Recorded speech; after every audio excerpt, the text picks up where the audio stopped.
పూరా లోకల్. పెరియార్ అని ఒక పోరంబోకు ఉండేవాడు. వాడి స్టోరీలో వాడు చెప్తాడు వాడు నాస్తికుడిగా ఎందుకు మారాడు అంటే, చిన్నప్పుడంట వాళ్ళ ఇంట్లో రోజు పూజలు చేస్తారట వినాయకుడికి. ఆ వినాయకుడి విగ్రహం మీద ఒక రోజున బొద్దింక పాకుతుంటే వాళ్ళ అమ్మ చెప్పిందంట, బొద్దింక పోయి వెళ్తుంది తుడిచేయి అని చెప్పేసి అన్నాడట. తుడిచేయి అనగానే వాడు తుడిచేసిన తర్వాత ఆలోచన వచ్చింది, వినాయకుడు అతను ఒంటి మీద ఉన్న పురుగుని అతను తొలగించుకోలేకపోయాడు, ఇంకా నా పాపాలు ఏం తొలగిస్తాడు అని చెప్పి ఆలోచించాడంట. ఈ పోరంబోకు తెలివితేటలు ఉన్నోడికి బుర్ర పనిచేయదు కదా. మరి ఇప్పుడు భగవంతుడు అనేవాడు అందరినీ సృష్టించిన వాడు, అందరికీ తల్లి లేదా అందరికీ తండ్రి అంటే తండ్రి. ఎందుకంటే భగవంతుడు లింగ భేదానికి అందని వాడు కాబట్టి ఆ భగవంతుడి దృష్టిలో మనందరం ఆయన సంతానం. మనం ఎంత సంతానమో ఆ బొద్దింక కూడా ఆయనకి అట్లాంటి సంతానమే. ఇప్పుడు ఒక వ్యక్తి ఉన్నాడు, వాళ్ళ కొడుకు తన ఒంటి మీద మల విసర్జన మూత్ర విసర్జన చేసాడు, ఎత్తుకున్నప్పుడు చిచ్చి చిచ్చి వీడేంటి ఇట్లా చేశాడు అని అండు, అరే నా కొడుకు నన్ను పావనం చేస్తాడని మురిసిపోతాడు.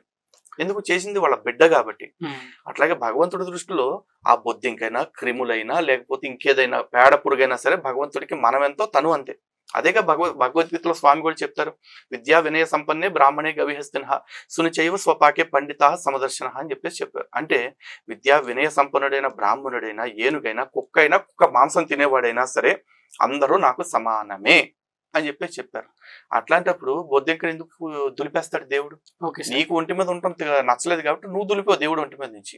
అంత మాత్రాన దేవుడు పాపాలు తొలగించలేడు అని అనుకున్నాడంటే అది పెరియార్ ఎరితాను. అట్లాంటి పెరియార్ని కూడా నమ్ముకుని ఈరోజు చాలా మంది అదిగో పెరియార్ భలే తెలివిగా చెప్పాడు సమాధానం అని చెప్పేసి పెరియార్ని పాటిస్తూ హిందుత్వాన్ని అవమానిస్తున్న వాళ్ళు బోల్డ్ మంది ఉన్నారు.